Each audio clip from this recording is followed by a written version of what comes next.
The 4D Doodler by Graph Waldeyer. Do you believe, Professor Gault, that this four-dimensional plane contains life? Intelligent life? At the question, Gault laughed shortly. You have been reading pseudoscience, Dr. Pillbot, he twitted. I realize that as a psychiatrist you are interested in minds, in living beings, rather than in dimensional planes. But I fear you will find no minds to study in the fourth dimension. There aren't any there. Professor Gault paused, peered from beneath bushy white brows out over the laboratory. To his nearsighted eyes, the blurred figure of Harper, his young assistant, seemed busily at work over his mathematical charts. Gault hoped sourly that the young man was actually working, and not just drawing more of his absurd, senseless designs amidst the mathematical computations. Your proof, Dr. Pillbot broke into his thoughts insistently, is purely negative, Professor. How can you know there are no beings in the fourth dimension, unless you actually enter this realm to see for yourself? Professor Gault stared at the fat, puffy face of his visitor, and snorted loudly. I am afraid, Pillbot, you do not comprehend the impossibility of such a passage. We cannot possibly break from the confines of our three-dimensional world. Here, let me explain by a simple illustration. Gault took up a book, held it so that a shadow fell onto the surface of the desk.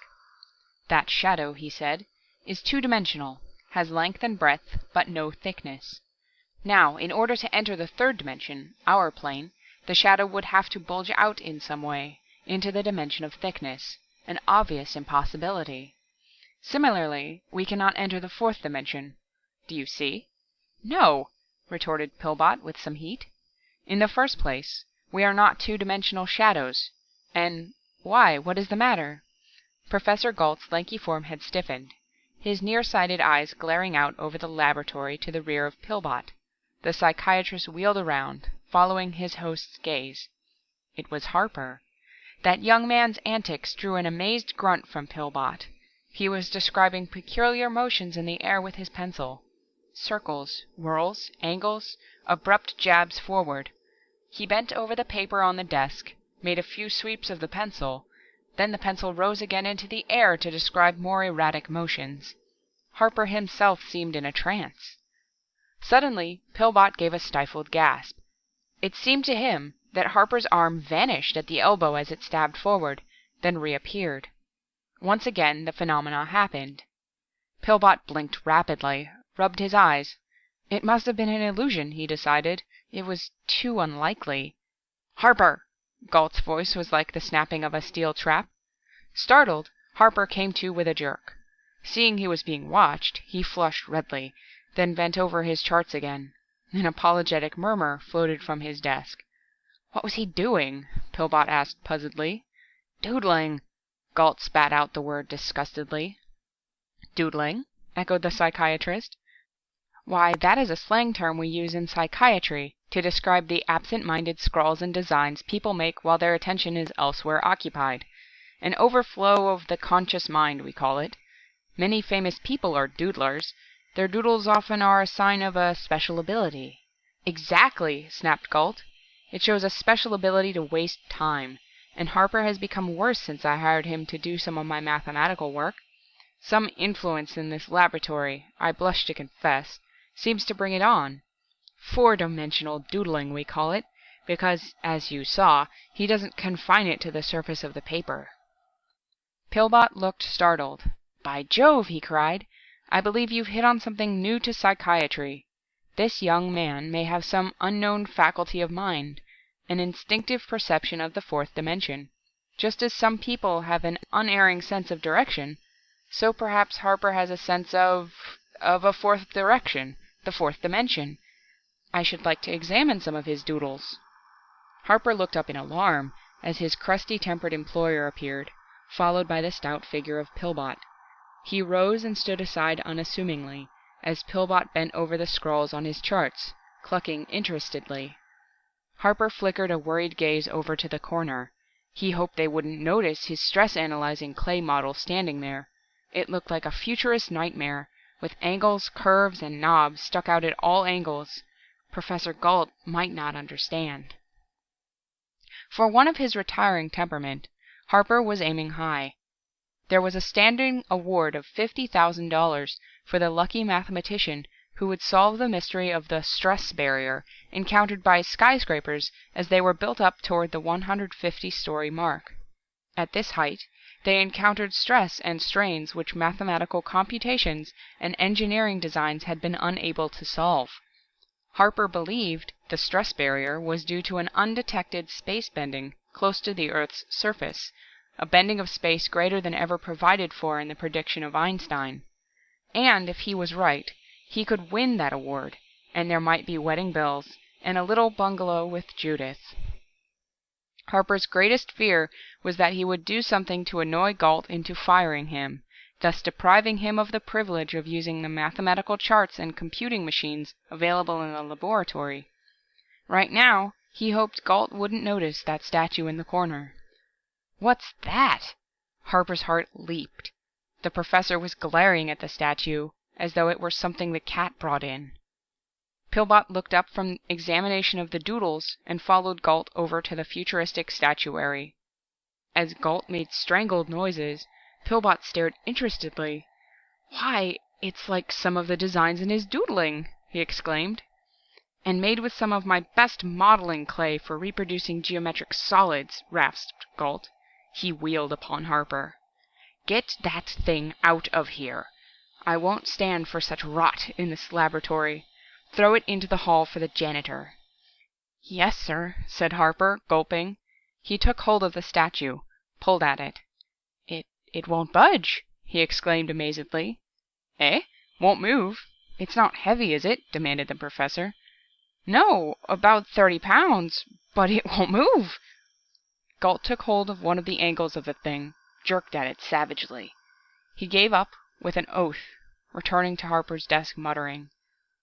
Harper suddenly noticed the top portion of the statue. It didn't seem to be all there. He was positive there had been another section on top, shooting off at an angle, representing a problem in tangential stress. What had happened to that top section?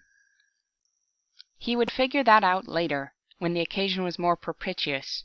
Right now, he realized that only the presence of Dr. Pillbot prevented Gault from firing him.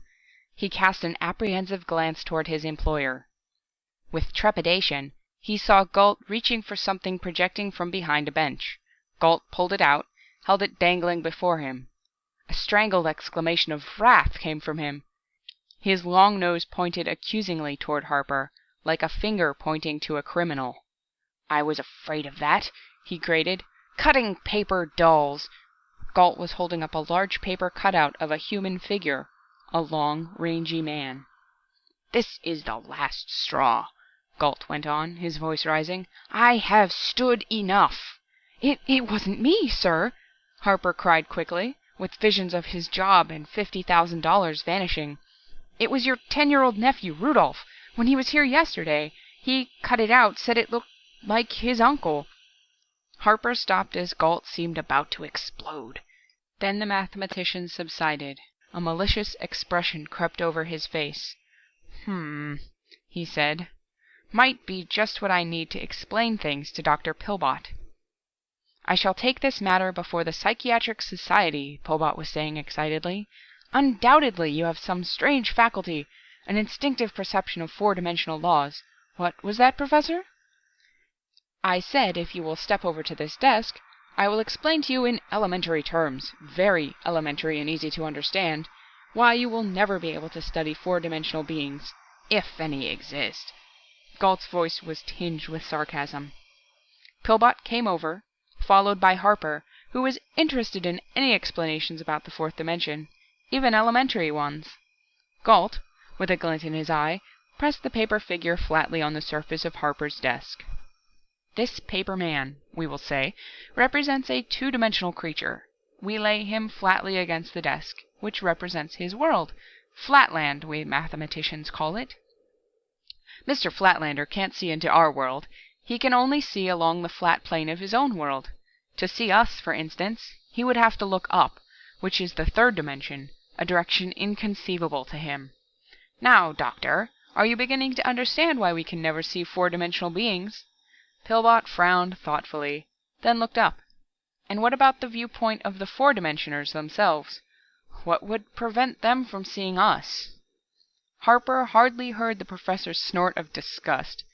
This two-dimensional cutout in Flatland fascinated him. An idea occurred to him. Now, just supposing... As Gault and Pillbot argued, Harper grasped the paper cutout and bent it, jackknifed it, creasing it firmly in the middle. Then he raised the upper half so that it rose vertically from the desk, while the lower half was still pressed flatly against the surface. Now, he murmured to himself, the Flatlander would have appeared to his fellows to have vanished from the waist up, because from the waist up he is bent into the third dimension, so far as they are concerned. Eee! At the wavering scream, Harper looked up quickly. Pillbot was staring frozenly in front of him, toward the floor. Harper followed his glance, and saw it. Professor Gault had vanished from the waist up. His lower body still stood before Pillbot, swaying slightly, but the upper body was unconditionally missing. From the large feet planted solidly on the floor, long legs rose majestically, terminating in slim, angular hips, and from thence vanished abruptly into nothingness. It was as though the upper body had been sheared away, neatly and precisely at the waist. Pillbot stared from the visible portion of Gault to slack-jawed Harper and back again, sweat splashing from his puffy face. Why, really, my dear fellow," he quavered, addressing the half-figure, this is a bit rude of you, vanishing in the midst of my sentence. I trust you will, return at once." Then, as the full import of the phenomena penetrated to his understanding, his eyes became glazed, and he backed away. The portion of Professor Gault addressed failed to give any indication it had heard the remonstrance. Slowly, the legs began to feel their way, like a blind man, about the floor. Harper stared wildly, white showing around his pale blue irises. "No," he bleated. "The Professor didn't do it himself. I caused it to happen. I bent the paper cutout, and something saw me do it, and imitated me by bending the Professor into the fourth dimension." Harper moaned faintly, wringing his hands. Pillbot, at the moment, got little satisfaction from this demonstration of his point about four-dimensional life. He glanced fearfully at the half-figure. "You mean to say," he quailed, "that we are under scrutiny by some being of the fourth dimension?" "That's it," replied Harper with a whinny.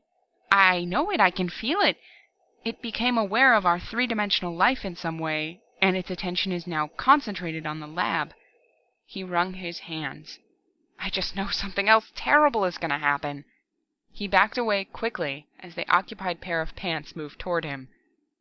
His retreat was halted by his desk, upon which reposed 2 large California oranges, an inevitable accompaniment to Harper's lunch. To him, orange juice was a potent, revivifying drink.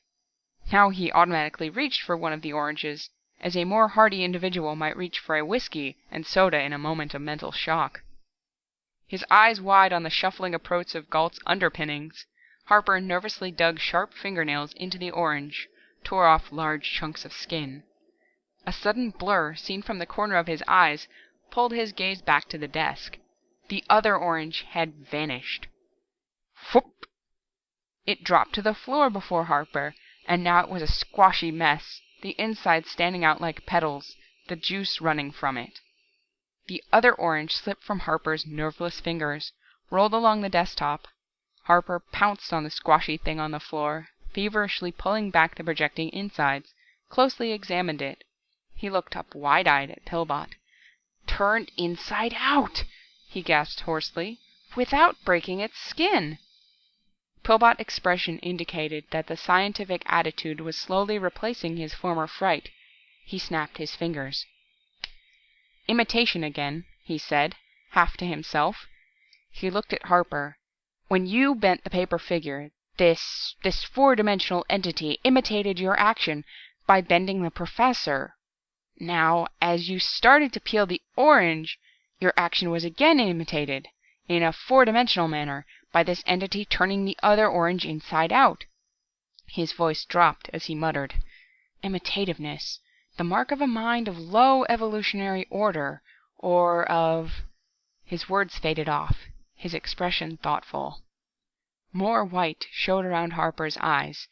You mean I'm being specially watched by this being? That it imitates everything I do?" "That's it," clipped Pillbot. "Because you possess this strange perception of its realm, the being has been especially attracted to you, imitates whatever you do, but in a four-dimensional manner.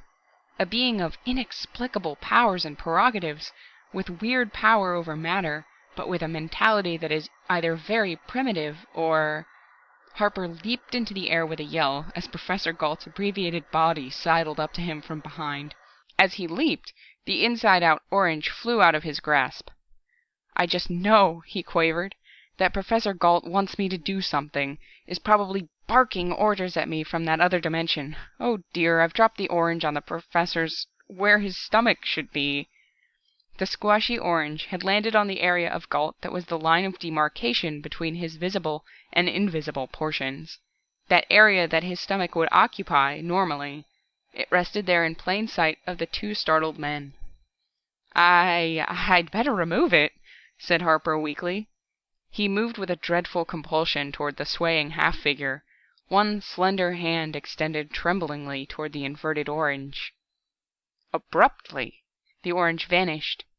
Harper halted like he'd run into a brick wall. Staring blankly ahead, he put his hands to his stomach, moaning faintly. "What's the matter?" cried Pillbot. "The orange! It's in my stomach!"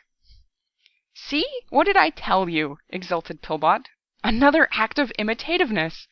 It saw you drop the orange on Galt's where his stomach should be, and imitated by putting the orange in your stomach. It proves I'm right about the being." With a loud belch, Pillbot broke off. He stared blankly at Harper. Then his hand slowly came up to clutch at his stomach.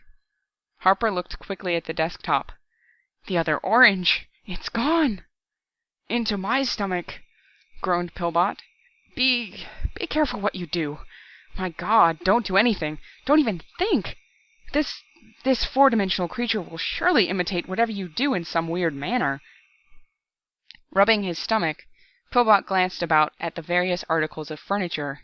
He blanched. "I wouldn't want any of that stuff inside of me," he yammered. Harper flicked a despairing glance at the half-body, now gliding along in the vicinity of the paper cutout. We must do something to get the Professor back," he said worriedly. He thought incongruously of a restaurant where he used to order lemon pie and invariably get apple.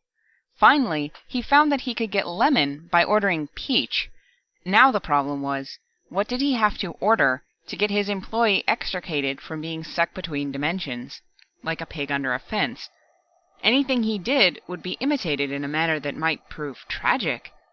The upright portion of the cutout was leaning over backward, the head drooping down like a wilted flower as the tension at the crease slowly lessened. Gathering together what resolution he could, Harper determined to take the bull by the horns. He would get the Professor returned by pressing the upper portion of the cutout flatly onto the desk surface. With trembling hands, he pressed down on it, then sprang back with a muffled yell. 3 feet above the half-body, the Professor's head had flashed into visibility. "You only pressed the head onto the desk," said Pillbot disgustedly. "So the being only impressed Galt's head back into the laboratory. Now press down the rest of the body." The Professor's head, suspended above the body, glared about, affixed Harper with a smoldering glance. The mouth moved rapidly, but no words came. "Professor, I can't hear you," whimpered Harper. "Your lungs and vocal cords are in the other dimension. Here, I'll have you completely returned." He reached a hand toward the cutout, the torso of which still bulged upward from the desk. Galt's head waggled in vigorous negation of Harper's contemplated act. His mouth moved in what, if audible, would have been clipped, burning accents. Harper drew back his hand as if he had touched a red-hot poker. "The Professor doesn't want me to touch the cutout," he said helplessly. Galt's head hovered over the cutout like a gaunt moon. It swooped down toward the paper figure, seeming to be studying its position on the desk closely. Pillbot watched him for a sign of his intentions or wishes. Harper wandered distractedly over toward the high wall bench. He had it! He would distract the attention of the entity from Galt by making another cutout. He would then experiment with that second one, without endangering Gault. He'd be careful not to make this one tall and thin, so as not to resemble the Professor in outline. Perhaps with it, he could trick the entity into releasing the missing part of Gault's body. He scraped in the bench drawer for the scissors, and started to shear through a large stiff piece of paper. A moment later he looked up as Pillbot walked over. "Gault has some reason for not wanting his silhouette touched," he said. "Can't quite make out his lip movements, but he seems afraid some permanent mark may be left on him by his return. He wants time to figure out— Why, what are you doing?" "I've made another cutout for experiment," exclaimed Harper. "And this one doesn't look like the Professor. It isn't tall and thin. See?" He lifted the second cutout from the flat surface of the bench, held it suspended before him. "This one is short and fat." Harper halted abruptly, the breath whooshing from his lungs. There was no use talking to thin air. Pillbot had been whisked into nothingness. Where the portly figure of the eminent psychiatrist had stood was now nothing, not even a half-man. Too late, Harper realized that when he had lifted the paper figure from the surface of the bench, the entity had imitated him by lifting Pillbot into the fourth dimension. Belatedly, he knew that the cutout which he held dangling resembled Pillbot in outline. Harper dashed back and forth in little rushes, carrying the paper figure.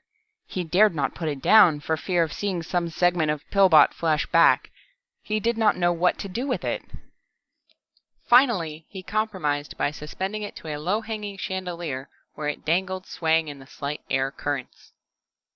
Gault was watching his assistant's antics with a bleak expression that changed to sardonic satisfaction as he realized Pillbot was in a predicament like his, only more so. Abruptly he frowned, staring ahead, and Harper guessed that Pillbot had located Gault's torso in the other realm, was nudging him to indicate the fact. Suddenly, Harper knew that he himself must enter this fourth-dimensional realm. That strange instinct told him the solution to everything was there, somewhat as a woman's intuition impels her to act in a certain way, without knowing why. How to get there? Another paper cutout? He glanced toward the Professor, the occupied trousers and swimming above it the man's head. The head was watching him, the expression savage.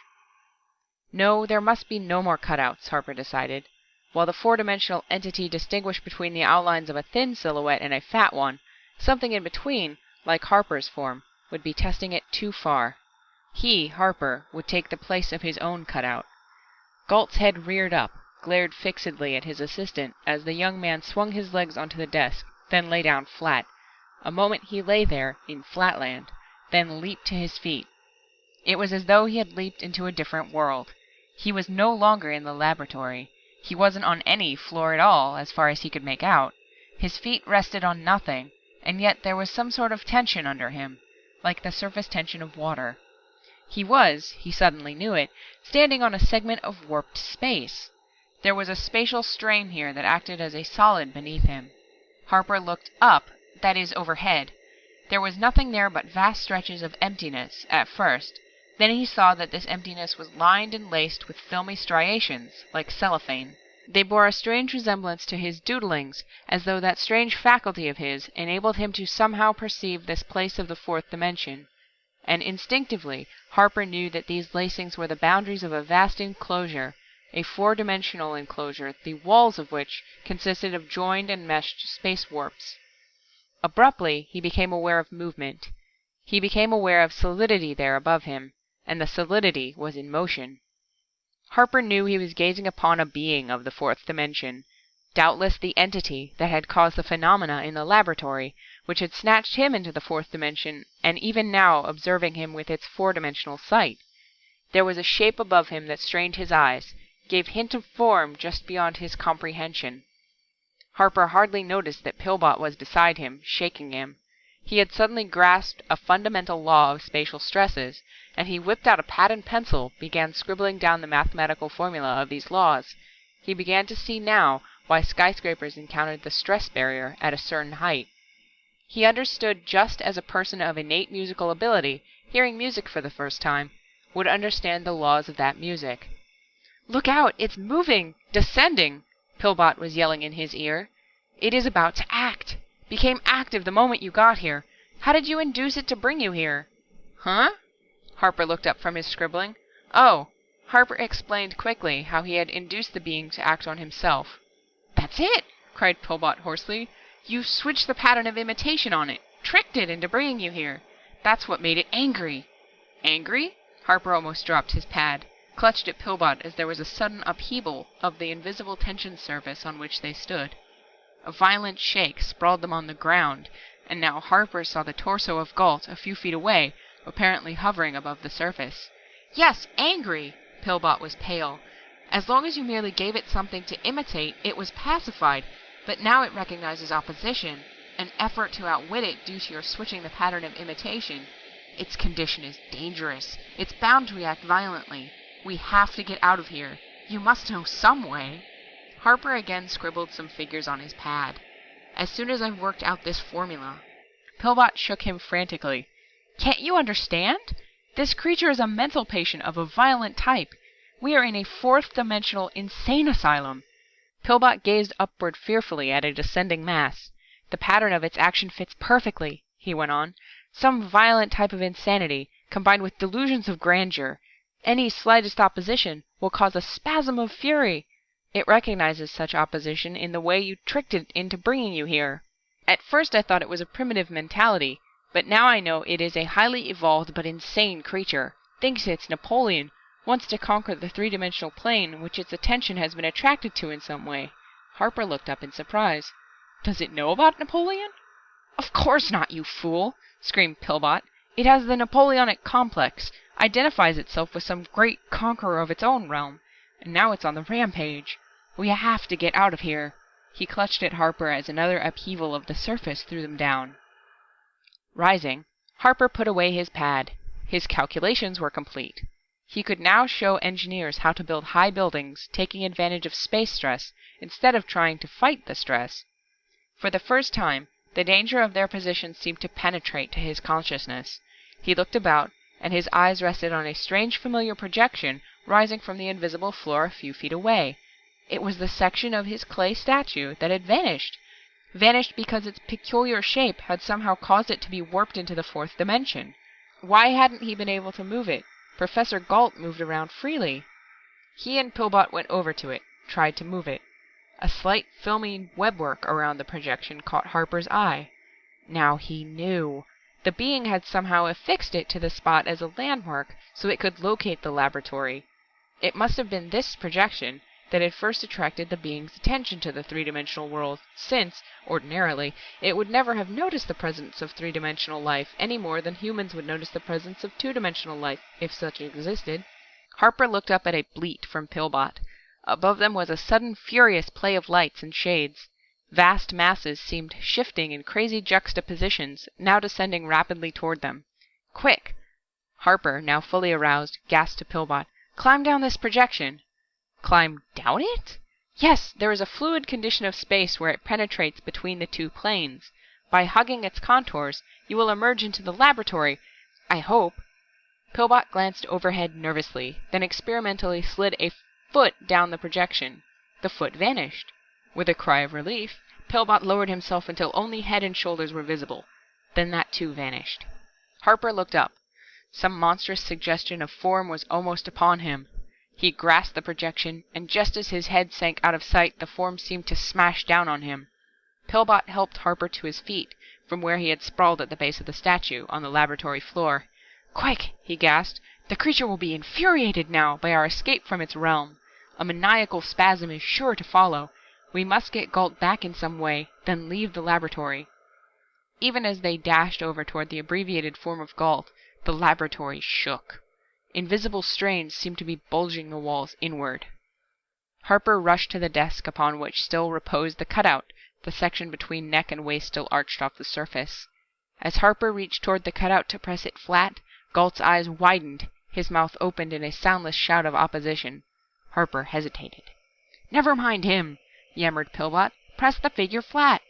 Harper pressed it flat. For an instant, the laboratory stopped its ominous vibration. Then the figure of Gault flew through the air, came up against a wall, but it was his complete figure. "More signs of violence," cried Pillbot, "but that action won't appease it. We must get out of here." Even as he spoke, there was a thunderous crackling and roaring. Harper felt himself flying about, and for an instant of awful vertigo, he did not know up from down. Forces seemed to be tearing at him. He felt as though he were a piece of iron being attracted simultaneously in several directions by powerful electromagnets. There was a flare of colored lights, a deafening detonation, and he felt himself knocked breathless against a wall. He picked himself up, looked around. On one side of him was the familiar south wall of the laboratory. To the north, east, and west was open air. He was standing on a section of laboratory flooring that jutted out over empty space from the wall. His desk was a few feet away, right at the edge of the jutting floor. Gault and Pillbot were picking themselves up to one side of the desk. The pair looked over the edge of the floor, then recoiled, frenziedly hugging the flooring under them. Harper crawled over, looking over the edge, quickly backed away. Several hundred feet below, the traffic of the city roared. Gault went over to the door in one wall, opened it, then stepped back quickly, his face pale. "The laboratory has been turned inside out," he shouted. "We are on the outside." "We must get away from here," squalled Pillbot. "Another spasm of the creature will precipitate us into the street." Gault forgot his apprehensions long enough to freeze Harper with a glance. "This is all your doing," he bawled. "You with your absurd doodling, which attracted the attention of some being of the fourth dimension." In his anger, he overlooked the fact that he was contradicting his formerly held opinion. "The laboratory wrecked," he continued, "and that isn't all." He stalked up to the cringing Harper, thrust his face toward him. "Do you know," he yelled, "why I didn't want to be returned hastily? Why I didn't want you to bring me back by flattening out the paper cutout? You dolt! Did you ever try to get a crease out of a piece of paper?"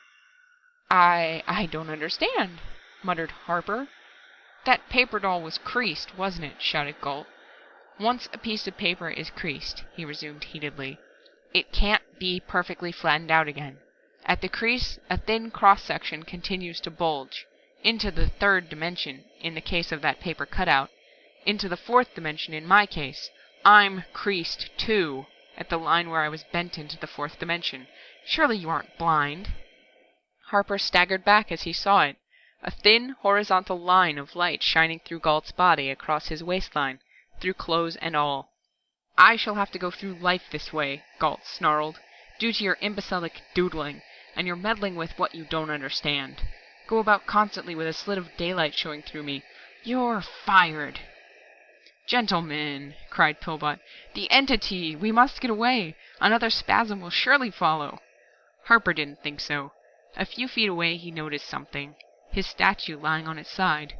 It was all there, including the portion that had been in the fourth dimension. The entity's landmark was gone. Harper didn't believe it would locate this particular area of the third dimension again. The scream of a fire siren rose up to them. As a ladder scraped over the projecting floor, Harper fondly felt the pad in his pocket with the formula on it. He wasn't worried now about having been fired. He was seeing visions of a small cottage with Judith. Of course, he would have to be careful in the future with his doodling. He could not again risk attracting the attention of some four-dimensional being, not with Judith to think about.